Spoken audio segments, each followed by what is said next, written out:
안녕하세요. 재혼의 행복한 가정을 꾸려나가고 있는 30대 여성입니다.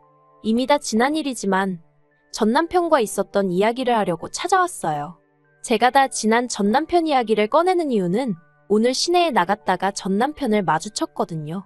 사는 곳이 멀지 않아 이런 날이 올지도 모른다는 생각을 종종 하긴 했었는데 정말 마주치게 되니까 옛날 기억이 머릿속을 스치네요. 그래서 그냥 전에 어디 가서 해본 적 없는 이야기인데 오늘 한번 해볼까 해요. 이미 저에게는 재혼해서 정말 괜찮은 남편이 있지만 일단은 편의상 전 남편을 남편이라고 칭하겠습니다. 남편하고는 미혼 남녀 모임에서 만났어요.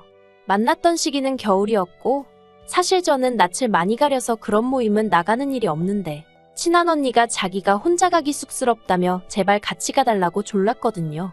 그리고 그 언니가 평소에 저한테 무척이나 잘해줬어요. 그래서 거절하기가 참으로 난처하더라고요. 그래서 나갔는데 남편이 처음 저랑 통성명을 하고 나서부터 엄청나게 들이대는 거예요. 그리고 그런 남편의 적극적인 태도가 왠지 남자답게 느껴졌다고 해야 할까요? 싫지가 않았습니다. 그래서 이후로도 모임 내에서 두세 번 더 만남을 갖다가 본격적으로 연애를 시작했고요. 사귄 지 1년도 안 돼서 남편이 프로포즈를 해왔을 땐 그 또한 적극적이고 저돌적인 남편의 성격 탓이라 생각하고 한편으론 내가 얼마나 좋으면 저러나 싶어서 기쁜 마음으로 프로포즈를 받아들였습니다. 남편은 저와 마찬가지로 회사를 다니는 평범한 직장인이었고 딱히 모난 구석이 없는 사람이었어요. 결혼을 앞두고 이런저런 조건들을 따져봐도 크게 마음에 걸리는 것이 없었죠. 게다가 전하 친정 부모님은 그런 기대는 하지도 않고 있었는데 시댁에서 신혼집도 준비해 두셨다대요. 깜짝 놀랐죠. 그런데 그게 다가 아니었어요. 신혼집 안에는 이미 가정가구까지 다 들어와 있었거든요. 그래서 제가 이건 언제 다 준비한 거냐고 했더니 잠깐 주춤하더니 한다는 말이 저랑 연애할 때 이미 하나씩 다 준비를 하고 있었다는 거예요. 자기는 저랑 결혼하게 될 거라는 확신이 있었다면서. 그리고 제가 너무 순진했던 거죠. 그 말을 전혀 의심하지 않았거든요. 오히려 이 남자가 이런 로맨틱한 부분도 있었구나 하고 감동까지 했는걸요. 그런데 친정어머니는 제 이야기를 들으시곤 아무래도 뭔가 찜찜하다시대요. 아무리 그쪽에서 저를 좋게 봤어도 그렇지 신혼집은 그렇다 쳐도 어떻게 가정가구까지 다 들여놓냐면서. 그리고 가정가구는 보통 신혼부부가 같이 가서 취향에 맞춰서 사는 거지. 어느 집에서 그걸 일방적으로 다 채워놓냐 하시는 거예요. 그런데 그 말을 듣고 나니까 저도 좀 뭐랄까 마음에 걸리는 것들이 있긴 했어요. 집안에 채워져 있던 가정가구들이 새 거는 맞는데 어딘가 유행이 좀 지나간 것들 같았다고 해야 할까요? 그리고 아무리 봐도 남편 취향이나 어머님 취향은 아니었단 말이죠. 그렇다고 신우 취향인가 생각해봤는데 솔직히 동생 신혼집에 누나 취향으로 꾸며놓는다? 그건 말도 안 되는 것 같고. 그런데 도통 남편에게 뭘 어떻게 물어봐야 할지 모르겠는 거예요. 그래서 이러지도 저러지도 못하고 하루 이틀 시간만 흘려보냈습니다. 그러다 청첩장이 나오고 남편 친구들에게 청첩장도 주고 인사도 할 겸 자리가 만들어졌어요. 그런데 남편 친구들이 저를 보더니 좀 당황하고 놀라는 눈치더라고요. 뭔가 어색한 공기가 흘렀죠. 그래도 술이 한 잔 두 잔 들어가니까 금세 분위기는 풀어졌지만요. 그리고 저도 나름대로 남편의 친한 친구들이라고 하니까 잘 보이고 싶은 마음에 평소 제 성격과는 달리 리액션도 열심히 하고 그랬어요. 그랬더니 남편 친구들 중 한 명이 남편더러 재수씨는 지연이랑 생긴 건 엄청 닮았는데 성격이 완전 딴판이네 그러는 거예요. 지연이? 지연이가 누구지? 하는 생각이 드는 동시에 순간 분위기가 착 가라앉았고 서로 눈치만 보고 남편은 남편대로 당황한 기색이 역력해서는 무슨 소리를 하는 거냐면서 취했냐고 막 너스레를 떠는데 아, 내가 모르는 뭔가가 있구나 싶더라고요. 그리고 결국 그날의 술자리는 떨떠름한 분위기로 끝이 났고 저는 택시를 타고 집에 왔습니다. 집에 오는 내내 남편한테서 전화며 문자며 끝없이 쏟아졌지만 술 취한 남편과 대화다운 대화가 이루어질 것 같지 않더라고요. 그래서 핸드폰은 열어보지도 않고 잤어요. 그리고 이튿날 늦은 오후가 돼서야 남편을 만났습니다. 카페에서 남편을 만나 지연이가 누구냐 단도직입적으로 물었어요. 그랬더니 남편이 정말 미안하다면서 사실은 자기가 저한테 고백할 게 하나 있다대요. 그리고 듣게 된 이야기는 충격 그 자체였습니다. 지연이란 여자는 남편의 전처였거든요.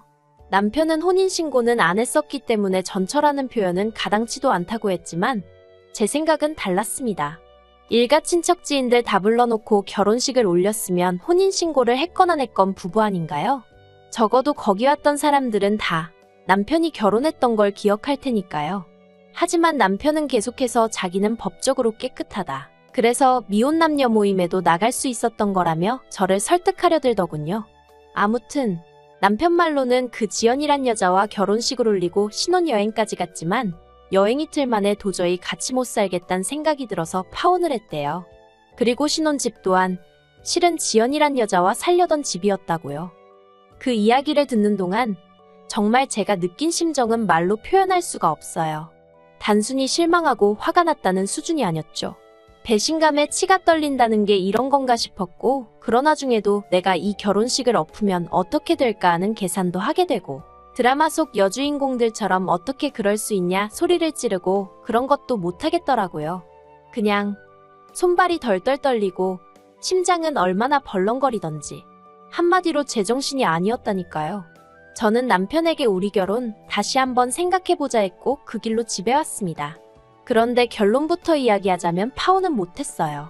파혼을 못한 이유는 어리석게도 파혼을 하고 났을 때 주변에서 들려올 수군거림을 감당할 자신이 없었거든요. 저희 친정부모님 체면을 지켜드리지 못하는 것도 너무 죄송했고요. 그래서 결국 제 가슴속에 묻고 가기로 했습니다. 계획대로 결혼하고 그리고 보란듯이 잘 살면 되는 거라고 애써 그렇게 생각을 했어요. 그렇게 어디에도 말 못할 큰 비밀을 간직한 채 남편과 부부의 연을 맺었습니다. 이따금씩 얼굴도 모르는 지연이란 여자가 떠올라 괴로운 순간도 있었지만 그래도 남편과의 신혼은 비교적 즐겁고 평화로웠네요. 그런데 문제는 결혼하고 1년이 지나도록 아이가 생기지 않더라고요. 신혼을 즐기고 싶은 생각은 있었지만 그렇다고 딱히 피임을 한 적도 없는데 말이죠. 그래도 첫 해는 때가 되면 생기겠지 하고 크게 걱정은 하지 않았어요. 그런데 2년째 들어가면서부터는 시부모님께서 왜 아이를 안 갖냐며 조금씩 재촉을 하시더라고요.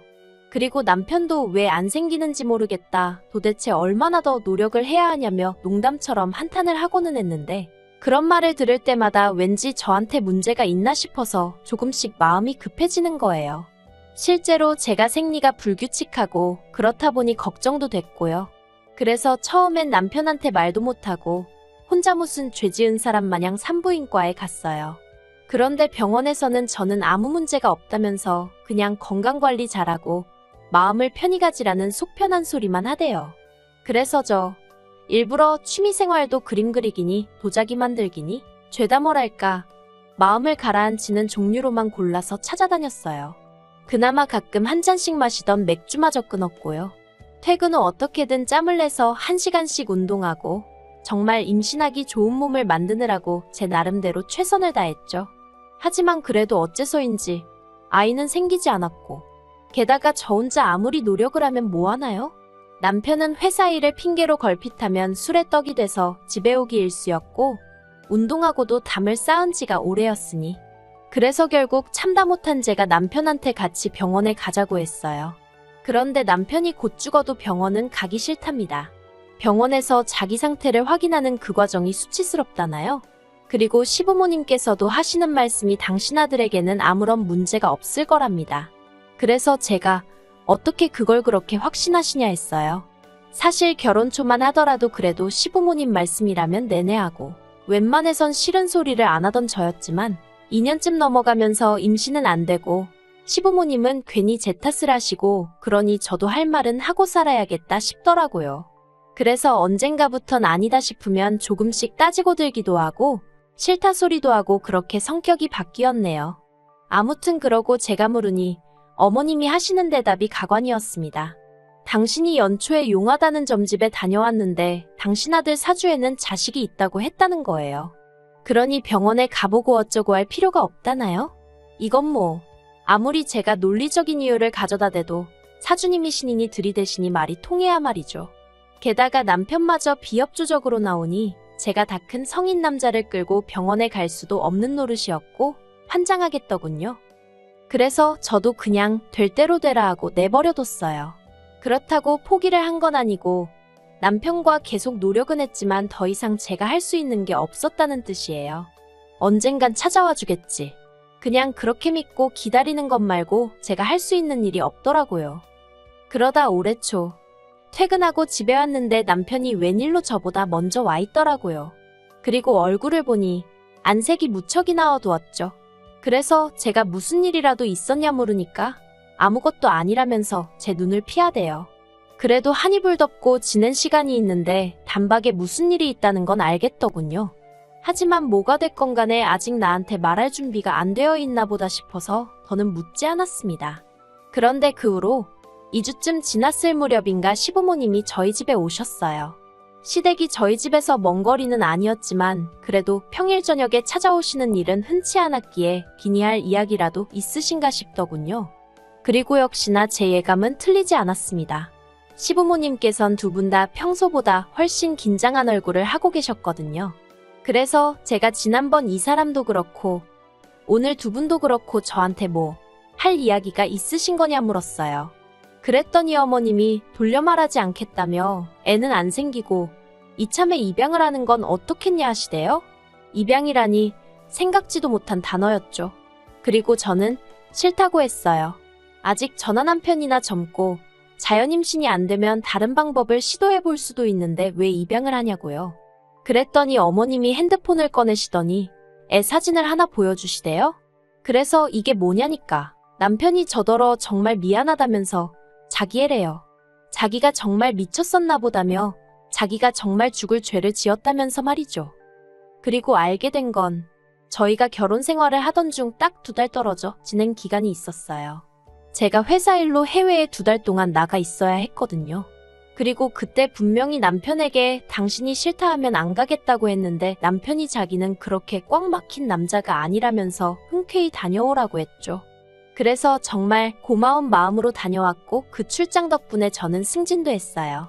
그런데 제가 떠나 있던 그때 남편이 말하길 전 저한테 연락이 왔대요.